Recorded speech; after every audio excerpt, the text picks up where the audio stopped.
Kipas langit-langit berputar pelan di atas meja makan, tak banyak membantu mengusir udara Agustus yang lembab dan berat di Surabaya. Aroma ayam panggang bercampur dengan manisnya es teh, tradisi minggu keluarga yang dulu selalu terasa hangat. Malam ini, semuanya hanya jadi latar belakang bagi dengungan ketegangan yang rendah. Bapak Hari duduk di ujung meja dengan postur biasanya, satu lengan bertumpu di kursi seperti orang yang sedang memegang pengadilan. Di sebelah kanannya, Sero duduk tegak sempurna, tangannya ringan memegang batang gelas anggur, senyum tipis di sudut bibirnya. Arini menyesap es teh perlahan, berusaha menjaga napas tetap tenang. Mereka baru saja selesai berdoa syukur ketika Bapak Hari mendorong amplop coklat ke arahnya di atas meja yang mengkilap. Suaranya tak ada peringatan, hanya kehangatan palsu yang dia pakai saat hendak mengatakan sesuatu yang sudah dihitung matang. Tanda tangani surat ini malam ini, Arini, katanya, moto tak pernah lepas dari moto Arini. Atau kamu boleh tidur di luar. Rumahku, aturanku sendiri. Garpu Arini berhenti di udara. Dia merasakan bobot koto-koto itu, tapi tak membiarkan wajahnya memberi kepuasan bagi ayahnya. Di dalam hati, pikirannya berputar kencang. Kenapa malam ini? Kenapa di depan dia?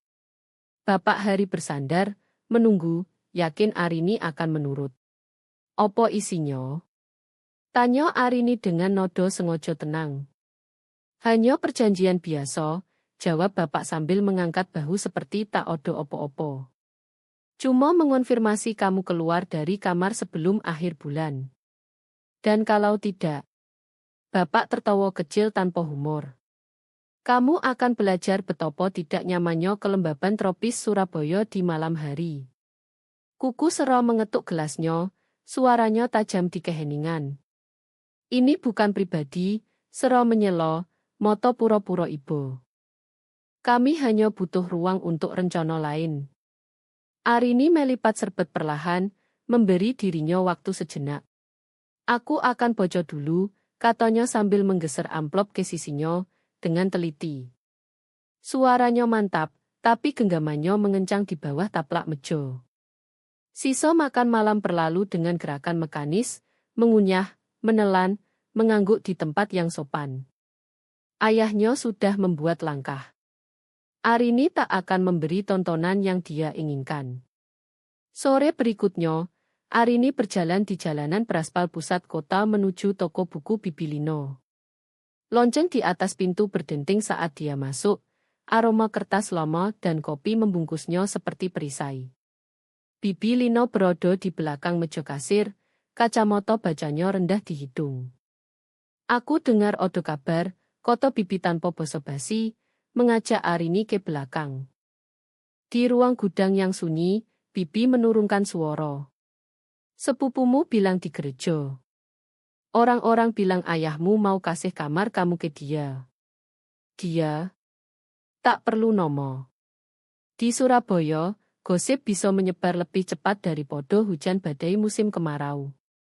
Ini bukan lagi pukulan pribadi.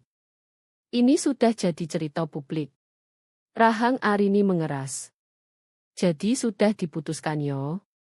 Tanya Arini dengan nada datar. Moto Bibilino melunak, tapi odo kilatan hati-hati di sono.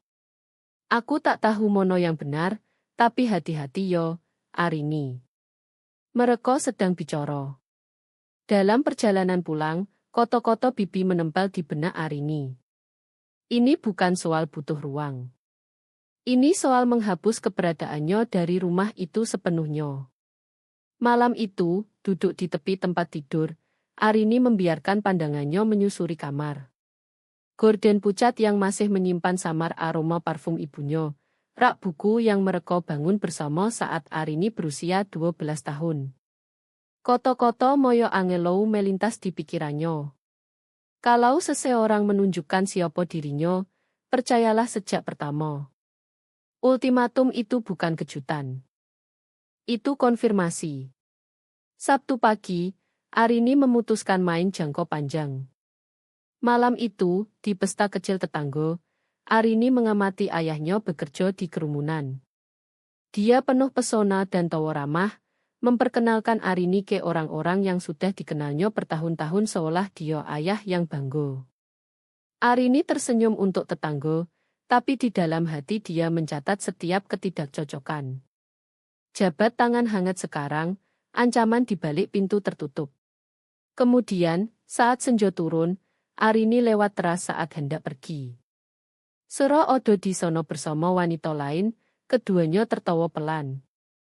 Jadi, aku pikir warna sake muda untuk dindingnya, koto Sera dengan nodo santai tapi pasti. Akan membuat kamar terasa lebih luas. Arini terus berjalan, memaksakan bibirnya membentuk senyum sopan. Tapi tangannya mengencang di ponsel dalam saku, percikan tekad diam-diam menyolo di dodo. Dia tak berkata opo-opo, tapi malam itu dia mulai membuat daftar. Nomor, tanggal, dan setiap detail yang dia butuhkan untuk membuktikan opo yang mereka lakukan. Rabu sore, panas menekan berat di rumah, menyusup lewat jendela tua. Arini masuk dari teras belakang, masih membawa kantong kertas dari pasar, ketika dia mendengar suara Bapak Hari bergema dari ruang kerjanya. Bukan nodo tegas yang biasa dia pakai untuk Arini. Nodo itu lebih ringan, hampir monjo. Pintu sedikit terbuka. Arini memperlambat langkah, meletakkan kantong belanja di meja lorong. Dari sudutnya, dia bisa melihat Bapak di video call, cahaya laptop menyinari wajahnya. Di layar, Sera berdiri di opo yang terlihat seperti kamar Arini, gordennya, lantai kayu kerasnya, tapi dia memegang pita ukur. Pastikan ada ruang dinding untuk lemari itu, koto Bapak sambil condong ke depan seperti investor bersemangat. Akan pas di sono. Sera tertawa kecil. Akan muat. Aku sudah petakan semuanya. Aku pikir tempat tidur di dinding seberang untuk membuka pemandangan ke jendela. Koto-koto itu mendarat seperti siraman air dingin. Mereka bukan sekadar bermain ide. Mereka sedang mengukur, mengklaim.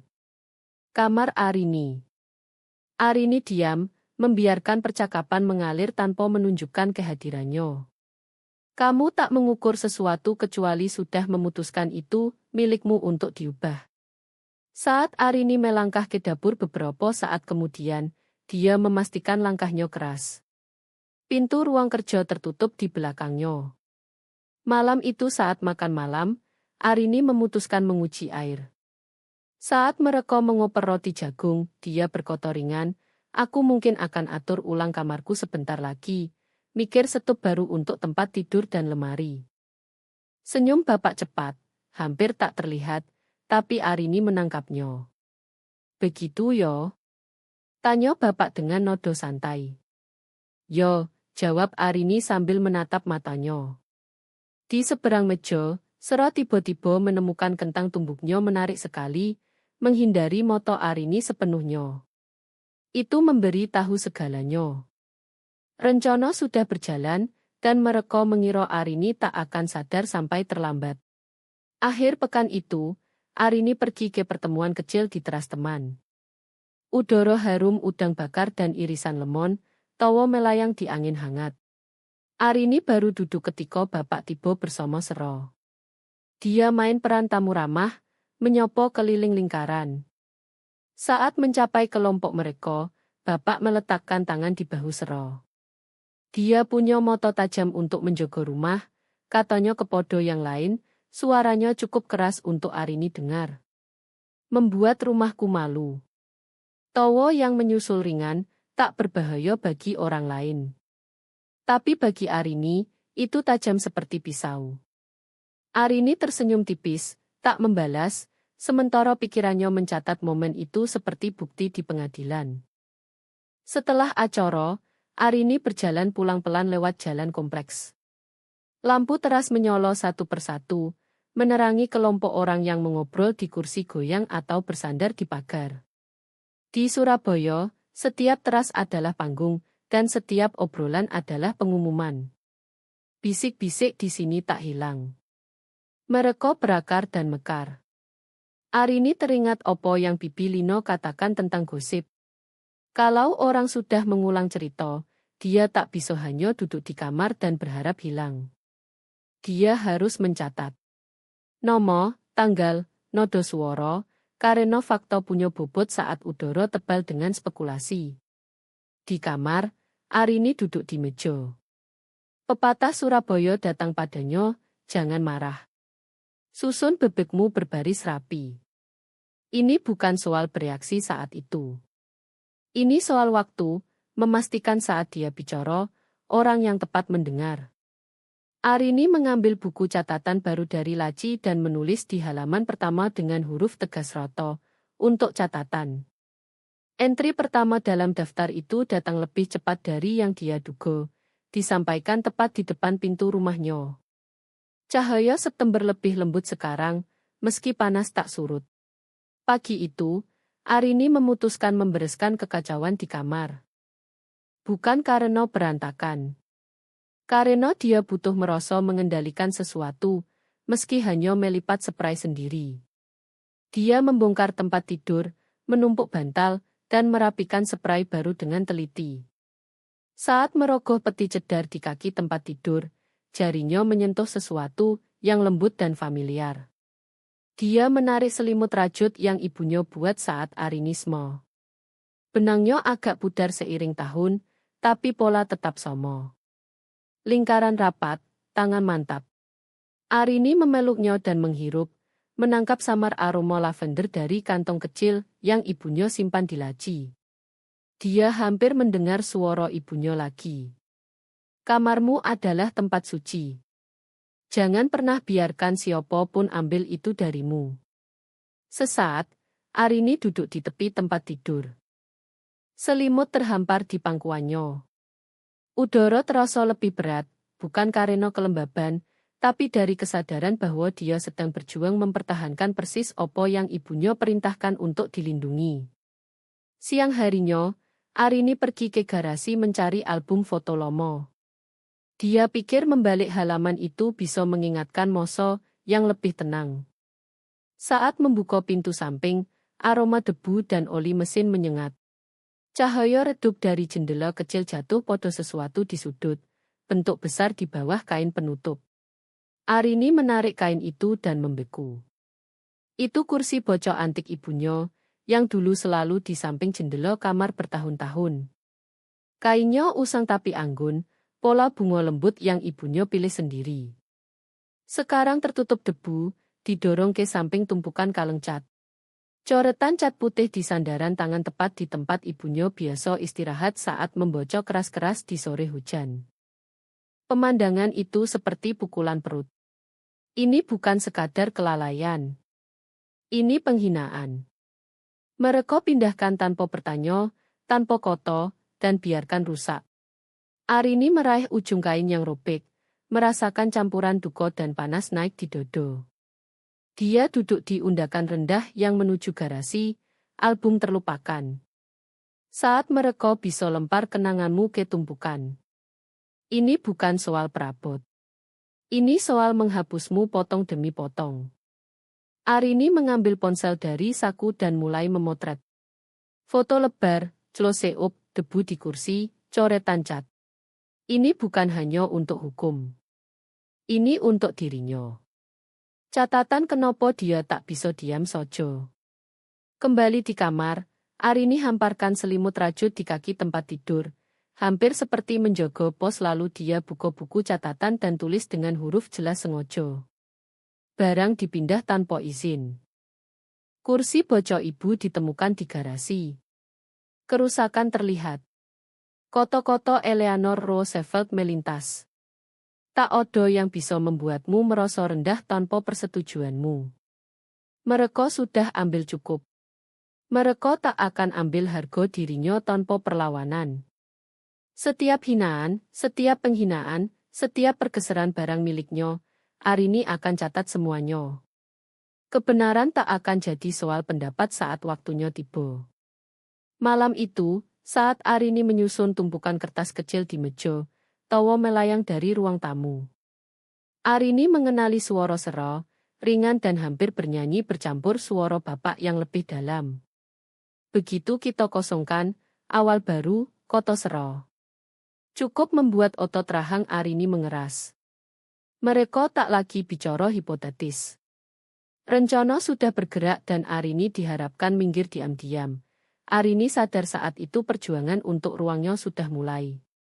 Dia hanya belum diundang ke meja. Arini pulang lebih awal dari rencana Kamis itu. Sinar sore masih menyusup lewat cabang pohon mangga di luar. Kuncinya berputar di lubang dan keheningan rumah menyambut. Terlalu hening. Saat berjalan di lorong menuju kamar, odo yang tak beres. Pintu kamarnya terbuka sedikit, cahaya menyembur ke lantai. Arini tak pernah tinggalkan seperti itu. Mendorong pintu, dia berhenti di ambang. Laci atas lemari setengah terbuka, beberapa baju lipat terganggu. Kotak perhiasan di meja rias miring, tutup terangkat, anting mutiara tergeletak di samping bukan di dalam.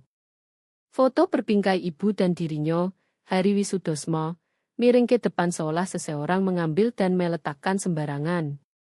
Lalu aroma menyengat.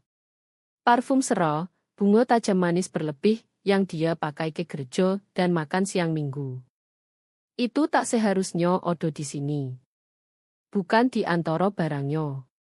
Saat seseorang sentuh barangmu tanpa izin, mereka bukan sekadar memindah benda. Mereka bilang kamu tak punya tempat di sini. Arini menyeberang ke lemari. 3 gaunnya hilang, gantungan masih bergoyang pelan seolah baru dilepas. Tangan Arini mengepal di sisi tubuh. Dia keluar kamar, tutup pintu, dan duduk di meja ruang kerja. Di buku catatannya, di bawah tanggal, dia tulis daftar, laci dibuka, kotak perhiasan dipindah, foto ibu digeser, 3 gaun hilang. Dia tambah jam masuk, persis seperti mentor dulu sarankan, dokumentasi adalah pisau tajam dalam sarung beludru. Ini bukan mengintip iseng. Ini inventaris untuk pengambilalihan. Sabtu, Arini butuh ganti suasana. Dia bertemu 2 teman lama di kafe pusat kota, yang punya lantai kayu berderit dan jendela besar menghadap jalan tunjungan. Mereka pesan latte dan duduk di meja sudut. Awalnya obrolan sopan. Update kerja, cuaca panas, cerita lucu tentang anjing teman bersama. Lalu salah satu ragu sebelum bilang, ayahmu bilang kamu lagi dalam fase transisi sekarang. Arini memandangnya, mengukur respons. Oh yo. Yang lain tersenyum cepat. Terlalu cepat. Dia cuma bilang, kamu mungkin akan buat perubahan sebentar lagi.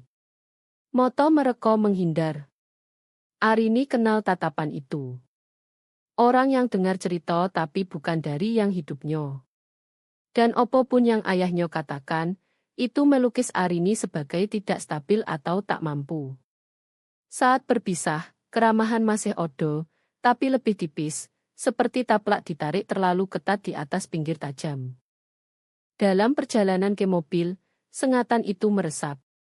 Didorong diam-diam keluar rumah sudah cukup berat. Reputasi dibentuk di belakang punggung adalah hal lain. Kalau mereka mau bangun kasus, Arini akan bangun miliknya. Bukan hanya untuk diri sendiri, tapi agar saat kebenaran keluar, tak bisa dibantah.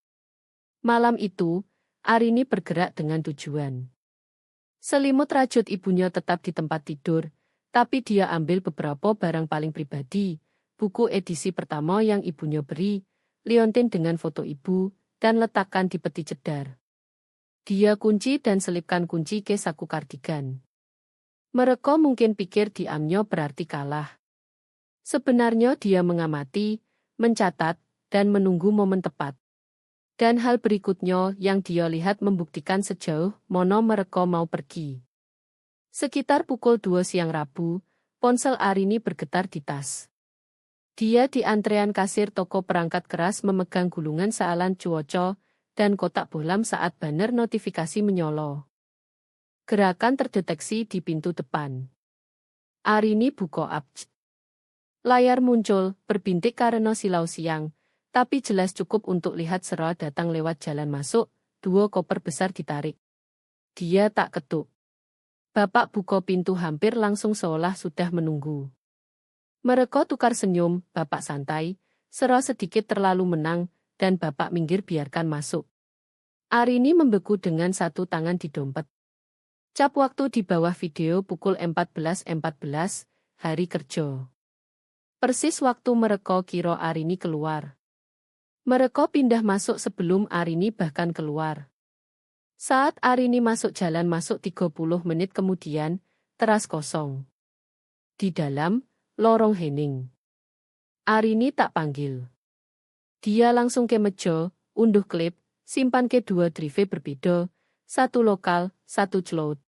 Dia ambil foto diam, sudut pergelangan Sera pegang handle koper, bahu Bapak menghalangi pintu seperti tuan rumah sambut tamu, koper itu sendiri berlabel stiker perjalanan. Di buku catatan, Arini tulis, bukti niat ganti penghuni. 24 September. Malam itu saat makan malam, Arini geser ke kursi di depan mereka seolah tak ada yang aneh. Meja sudah ditoto untuk 3, ayam panggang di tengah. Arini jaga suara ringan. Aku sudah mikir, katanya sambil oper roti. Mungkin aku tanda tangani surat itu setelah akhir pekan. Garpu Bapak berhenti di udara. Dia sembunyikan reaksi cepat, tapi Arini lihat kilatan kepuasan di wajahnya. Begitu yo. Yo, kata Arini sambil pandang Sera, yang garpunya juga berhenti setengah jalan ke mulut. Dia beri senyum kecil hati-hati, tapi mata tetap di piring. Bagus dengarnya, kata Bapak.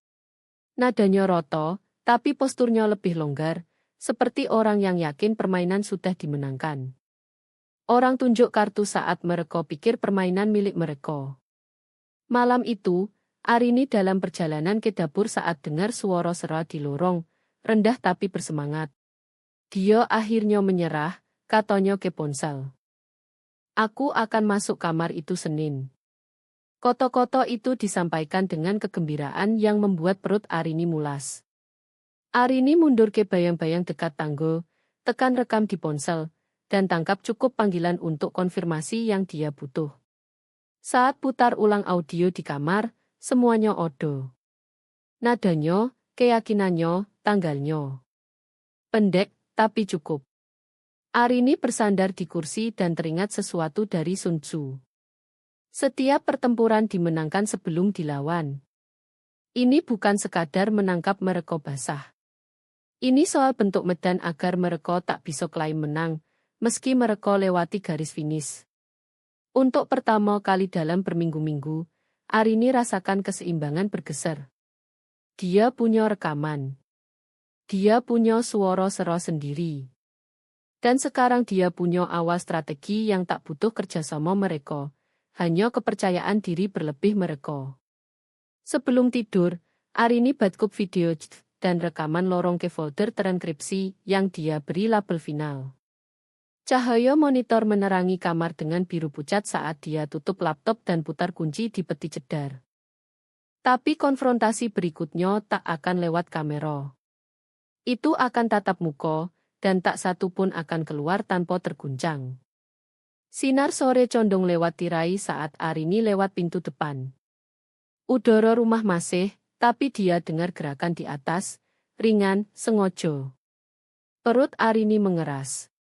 Dia naik tangga, kayu tua berderet di bawah kaki, dan belok ke lorong. Di sono dia.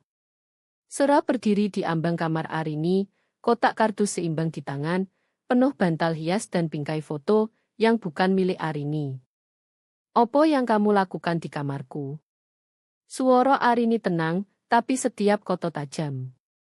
Sera geser kotak sedikit, ekspresinya tak terganggu. Ayahmu bilang aku boleh mulai bawa barang, jawabnya. Ini akan jadi ruang kita sebentar lagi.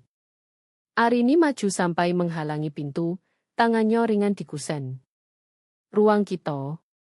Ulang Arini pelan cukup untuk jelas dia bukan minta penjelasan. Senyum Sera tipis, hampir iba. Aku tahu ini berat untukmu, Tapi kamu sudah punya waktumu di sini. Dia pantas bahagia, dan aku siap buat transisi ini selancar mungkin. Arini hembus napas pelan lewat hidung.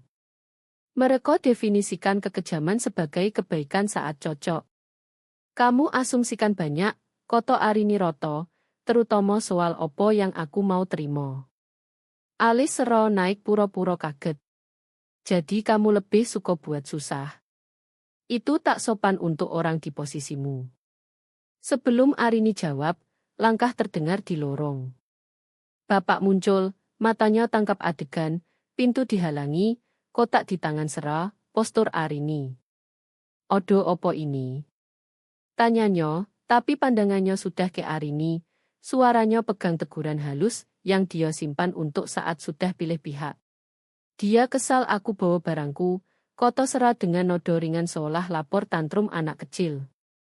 Mulut bapak mengeras. Arini, anak perempuan baik tahu kapan minggir. Aku sudah beri kamu segalanya. Kamu bisa beri aku ini. Ini? Tanya Arini, suara masih rendah. Maksudmu kamarku? Yang kamu putuskan serahkan tanpa tanya aku. Rahang bapak bergerak. Ini rumahku, keputusanku, dan aku harap kamu hormati. Hormat bukan diwariskan, koto Arini sambil tatap matanya. Itu diperoleh setiap hari, dan kamu belum dapat hak minta hormatku soal ini. Odo jeda cukup lomo untuk udara di antara mereka terasa berat. Kamu tak masuk akal, koto bapak akhirnya. Tidak, jawab Arini mantap. Aku pasang batas. Sampai odo bukti hukum, aku diwajibkan keluar. Aku tak bergeser sedikit pun. Sera geser berat badan, kotak di tangan menekan tulang rusuknya.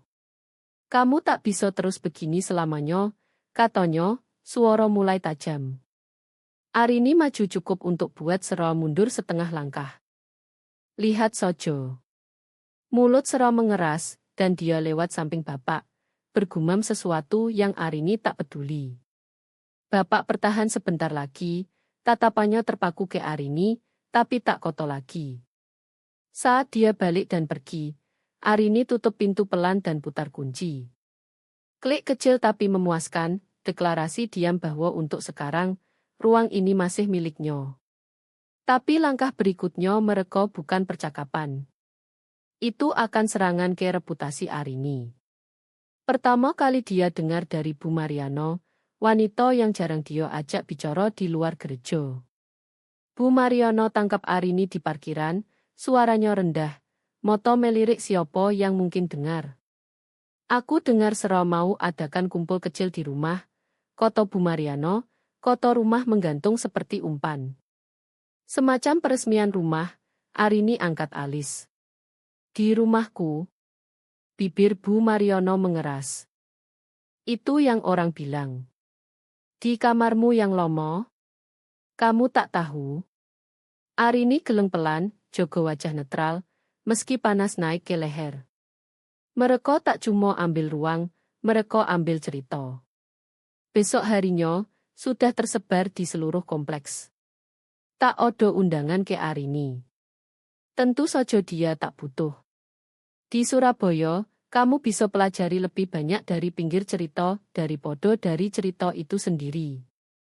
Malam itu, ponsel Arini bergetar dengan pesan dari tetangga yang dia percaya, Bu Elin, yang tinggal 2 rumah sebelah.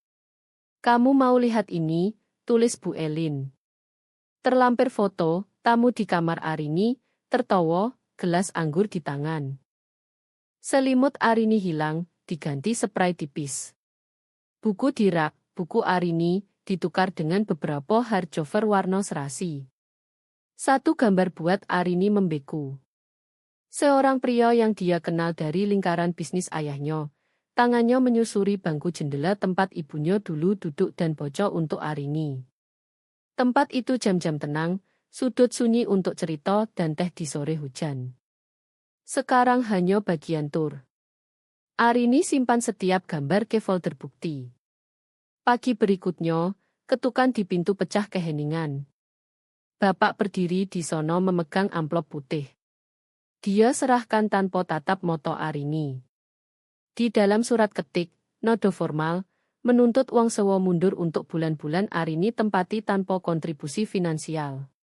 Di tanggal, ditandatangani, jelas untuk intimidasi. Arini pandang ayahnya. Kamu tahu ini tak akan tahan. Ekspresi bapak tak berubah. Ini hanya adil. Arini tutup pintu di muka bapak tanpa koto lagi dan selipkan kertas ke tumpukan dokumentasi yang tumbuh. Siang itu, Arini telepon kontak di kantor bantuan hukum. Wanita itu dengar, lalu beri tawa kecil tahu. Kecuali odo perjanjian tertulis sebelumnya, ini tak odo artinya. Tapi simpan. Setiap pelanggaran adalah batu botol lain di tembokmu. Arini teringat suara ibunya, jelas diingatan. Jangan buang hinaan bagus. Buat itu bayar sewa. Tuntutan sewa ini akan berharga untuk Arini nanti, tapi bukan coro yang bapak maksud. Malam harinya, Arini hamparkan foto dari Bu Elin, surat sewa, dan rekaman awal di meja. Dia susun kronologis, beri label masing-masing. File mulai terlihat bukan sekadar kumpulan hinaan tapi kasus. Arini buka dokumen kosong dan mulai draft pernyataan, bukan untuk rilis publik belum, tapi untuk hari dia putuskan kebenaran dapat giliran. Kalimat datang mantap tanpa ragu. Dan hari itu datang lebih cepat dari yang dia pikir. Di panggung yang mereka bangun sendiri untuk Arini. Undangan datang dari Bapak 2 minggu sebelum pesta komunitas. Bapak tangkap Arini di lorong pagi itu, rapi dalam kemeja setrikaan, samar aroma coloknya menempel. Odo pesta di gedung bersejarah, katanya seperti pengumuman santai. Keluarga harus odo bersama. Aku mau kamu bilang beberapa kata. Tunjukkan orang kita bersatu. Arini tatap matanya dan jogo nodo roto. Kamu mau aku bicara? Yo, cuma singkat. Rasa syukur, ikatan keluarga, kamu tahu, pesan yang benar. Suara bapak hangat, tapi Arini dengar bojo di bawahnya. Di kepala Arini, pikiran langsung. Kalau mereka mau Arini di panggung, mereka akan sesal beri mikrofon. Malam itu, Arini duduk di meja dan mulai susun potongan. Foto peresmian rumah Sero di kamar Arini. Rekaman cheat Sero datang dengan koper. Klip audio Sero pamer di telepon soal masuk Senin, bahkan surat tuntutan sewa. Arini edit semuanya jadi presentasi kronologis bersih. Tak ada komentar di slide, hanya fakta. Masing-masing diatur muncul seperti balik halaman. Saat puas, Arini simpan keus lalu buat 2 backup. Satu di drive yang dia selip ke tas, satu upload ke akun cloud hanya dia akses. Ini bukan balas dendam. Ini kebenaran. Dibuka telanjang untuk semua lihat. Malam pesta, gedung diterangi lampu gantung yang pantul di lantai kayu mengkilap. Meja bundar berlapis kain putih penuhi ruang, dihiasi rangkaian daun manggo dan lilin. Gumaman obrolan sopan melayang di atas denting sendok perak. Arini lihat bapak bekerja di kerumunan, jabat tangan, condong untuk tukar singkat percaya diri. Sera di sisinya dalam gaun sutra, tawanya pas waktu setiap komentar. Seras dan ruangan, tangkap moto Arini sesaat sebelum balik ke temannya. Di setiap tempat duduk odo program cetak. Di bawah judul Koto Keluarga, nomor Arini rapi di tengah halaman. Saat giliran Arini, dia berjalan ke podium. Umpan balik mikrofon halus tenangkan ruangan. Selamat malam, mulai Arini, suara mantap. Saat kecil, ibuku dulu bilang rumah bukan hanya tempat tinggal, tapi tempat kamu dihormati, tempat kamu milik. Arini biarkan koto mengendap, scan wajah di depan. Rumah adalah dinding dan perabot. Rumah adalah kepercayaan. Arini jeda. Rumah bukan dinding dan perabot. Itu hormat. Itu isyarat. Arini pandang teknisi AF, yang angguk dan klik slide pertama. Layar di belakang menyolot dengan foto Sera tersenyum di kamar Arini. Tangannya merapikan spray tipis yang bukan miliknya. Slide berikut, rekaman chat cap waktu jelas Sera tarik dua koper naik jalan masuk dan bapak buka pintu. Gumaman mulai. Lalu surat tuntutan sewa diproyeksikan besar cukup untuk semua, bocor judulnya, dan akhirnya audio. Suara Sera jelas dan percaya diri. Dia akhirnya menyerah. Aku akan masuk kamar itu Senin. Napas tersedak menyebar di kerumunan. Arini dengar seseorang di belakang bisik. Itu suaranya. Dengung obrolan rendah naik, arus lewat ruangan. Arini hadap audiens. Ini kebenaran yang mereka mau aku sembunyikan. Aku pikir kalian semua harus lihat sendiri. Dan saat lampu menyala lagi, ruangan meledak, tapi bukan coro yang mereka rencana. Gambar terakhir hilang dari proyektor, tinggalkan kotak cahaya memudar di dinding. Sesaat, tak odo opo-opo. Tak batuk, tak kursi geser, hanya dengung ad dan bobot opo yang ditunjukkan. Lalu, seperti bendungan pecah, keheningan retak. Mulai dari bisik kecil yang bisa dilewatkan kalau tak dengar. Tapi tumbuh, jatuh ke kantong obrolan di seluruh ruangan. Beberapa tamu condong ke satu sama lain, tangan lindungi mulut. Lain tak sembunyikan tatapan, moto melirik antara Arini, bapak, dan Sera. Wajah bapak gelap, merah naik dari kerah. Dia genggam pinggir meja di depan, buku jari memutih. Di sampingnya, Sera pandang piring, postur sempurna agak lunglai cukup untuk kianati pukulan. Dari posisi dekat podium, Arini amati garis di ruangan terbentuk sendiri. Moto pipi kloro melirik dari bapak ke Arini, lalu dia balik ke polo tajam seolah tolak tertangkap tatapan monopun. Sepupu Matius gerak bibir, aku tak tahu. Ekspresinya antara malu dan iba. Beberapa orang berdiri mendadak, kursi gores lantai sebelum mereka keluar tanpa koto. Ketidaksetujuan, tapi tak ada kesetiaan. Lalu bapak bangkit. Kamu pikir ini bisa diterima? Suaranya tajam, iris obrolan, pamer urusan keluarga pribadi di depan orang asing, memutar peristiwa untuk ceritamu. Arini buka mulut bicara, tapi suara lain lebih dulu. Dari belakang ruangan, Pak Kasim maju dalam jaket usang dan sepatu kerja. Dia kelihatan tak cocok di kerumunan rapi, tapi suaranya mantap. Aku kerja di rumah itu, katanya keras cukup semua dengar. Aku dengar lebih dari satu percakapan soal ganti dia, soal ganti kunci saat dia keluar. Ini bukan salah paham. Sudah direncana.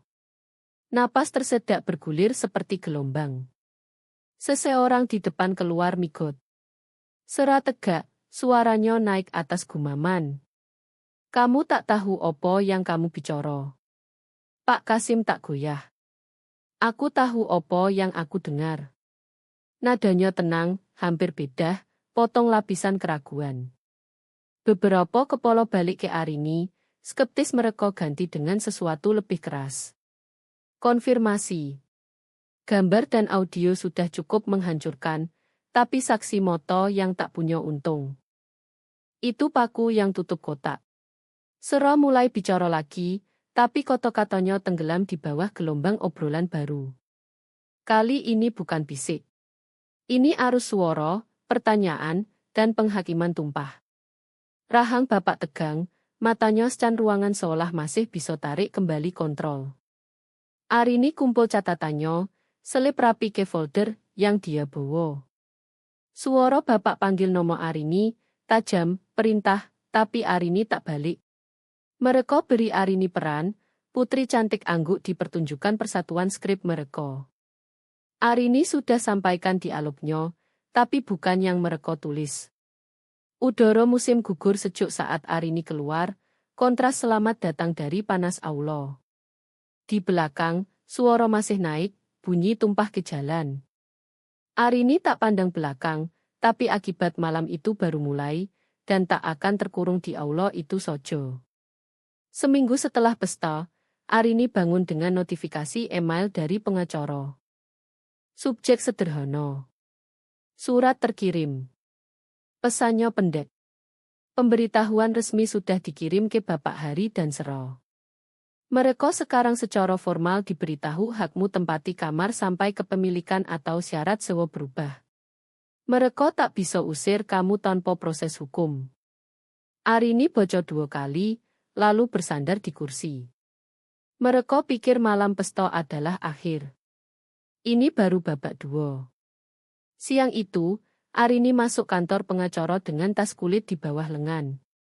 Pengacara tunjuk kursi, mejanya sudah rapi. Mari lihat opo yang kamu punya, katanya.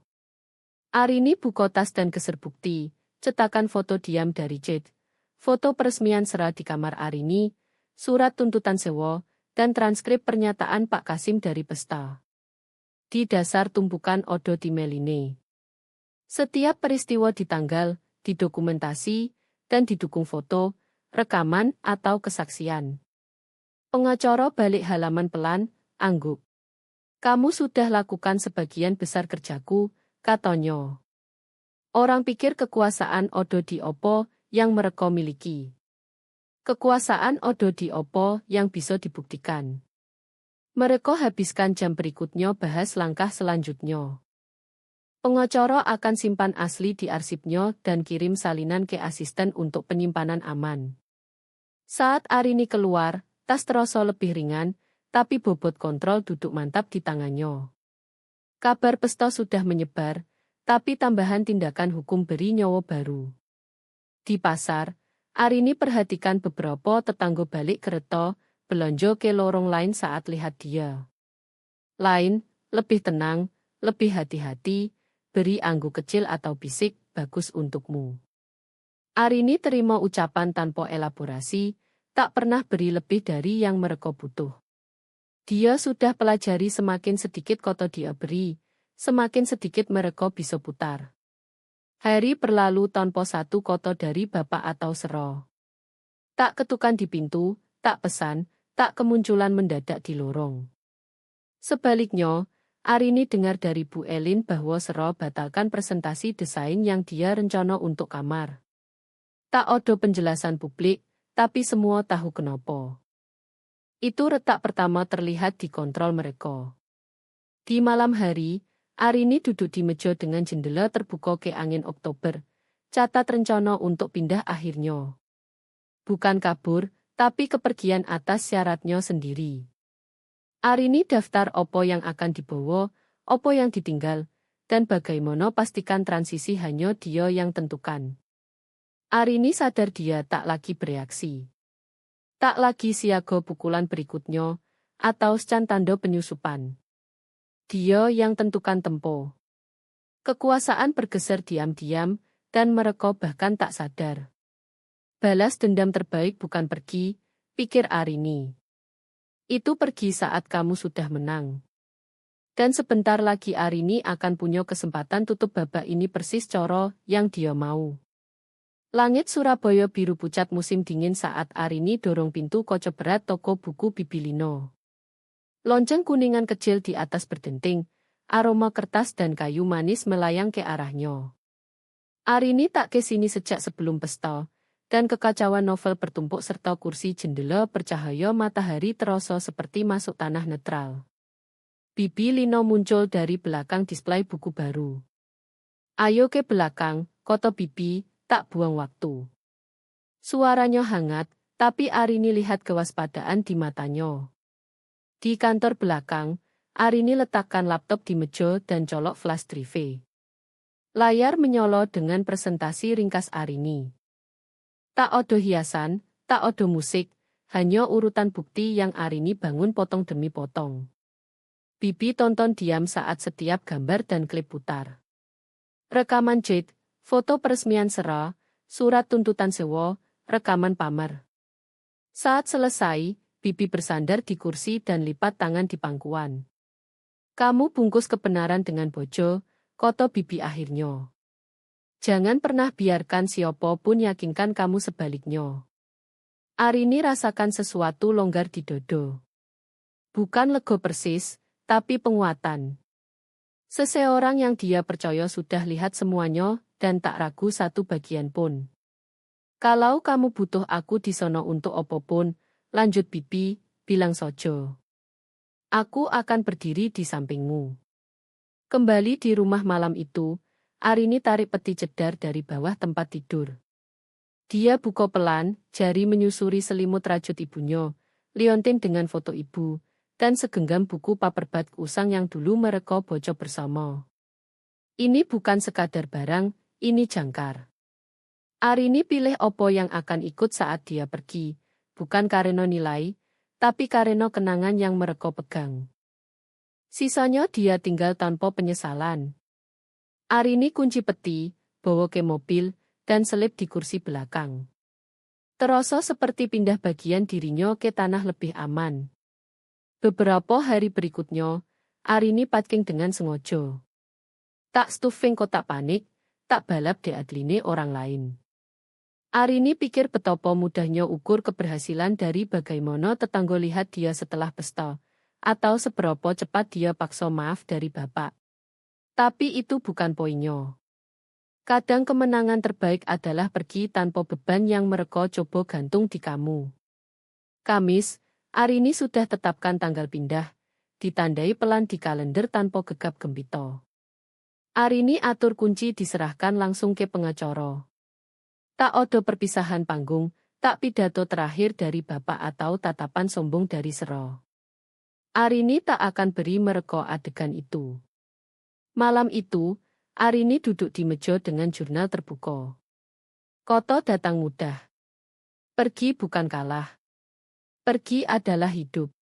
Dan saat Arini pergi, dia mau mereka lihat persis seperti opo kebebasan itu.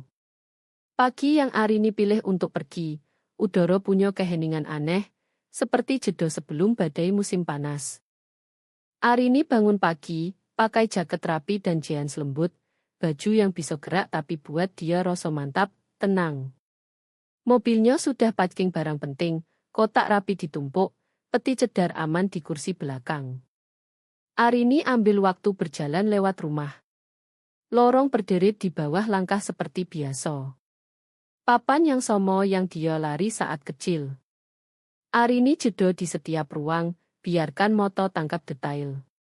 Bangku jendela di kamar lama, pinggir pegangan tangga usang, samar aroma poles lemon di ruang makan.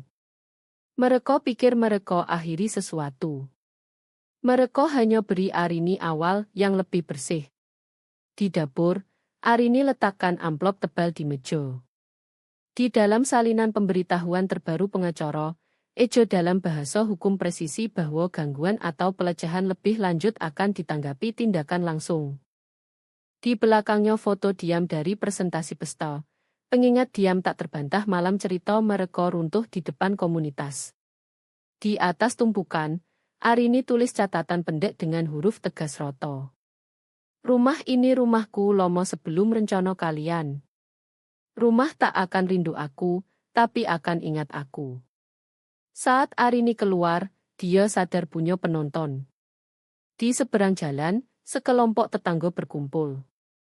Obrolan mereka berhenti untuk amati Arini. Beberapa beri lambaian sopan. Lain hanya amati, rasa ingin tahu jelas di wajah. Arini angkat dagu, senyum hangat, dan sopo mereka seolah pagi biasa. Pergi atas syaratnya berarti kendalikan bukan hanya opo yang dia katakan, tapi bagaimana dia tampak. Arini kunci pintu depan terakhir kali dan balik ke mobil. Saat itulah dia lihat mereka, Bapak Hari dan Sero, berdiri di teras. Bapak lipat tangan, rahang tegang, tunggu semacam permohonan akhir atau ledakan marah. Sero setengah langkah di belakang, bibir mengeras jadi senyum tipis. Seolah sudah latihan cerita, yang akan dia cerita nanti. Sebaliknya, Arini beri mereka sesuatu yang tak mereka duga. Arini senyum, tak lebar, tak ejek, hanya tenang, tak terguncang, sepenuhnya kendali. Arini jalan lurus lewat mereka ke tempat pengacara tunggu di samping mobil. Dari saku, Arini ambil kunci rumah dan letakkan langsung ke tangan pengacara. Kunci sekarang milik hukum, katanya Roto. Bukan milik kalian. Sesaat, tak odo yang gerak. Lalu pengacara angguk, selip kunci ke folder, dan tutup dengan klik. Arini balik tanpa koto lagi, masuk mobil, dan nyalakan mesin. Arini tak pandang belakang saat menyetir pergi. Dengan setiap blok, beban di dodo ringan. Arini teringat sesuatu yang Moyo Angelo pernah bilang, aku bisa diubah oleh opo yang terjadi padaku, tapi aku tolak dikurangi oleh itu. Saat Arini sampai apartemen baru, matahari sudah tinggi, menyusup lewat jendela depan lebar dan menggenang di lantai kosong. Arini bawa peti cedar masuk dulu, letakkan pelan di sudut. Lalu bawa kotak satu persatu, keheningan hanya pecah oleh gema langkah. Saat kotak terakhir turun, Arini berdiri di tengah ruangan, biarkan cahaya hangat wajahnya. Kebebasan bukan tempat, pikir Arini. Itu saat kamu putuskan kamu pantas mendapatkannya.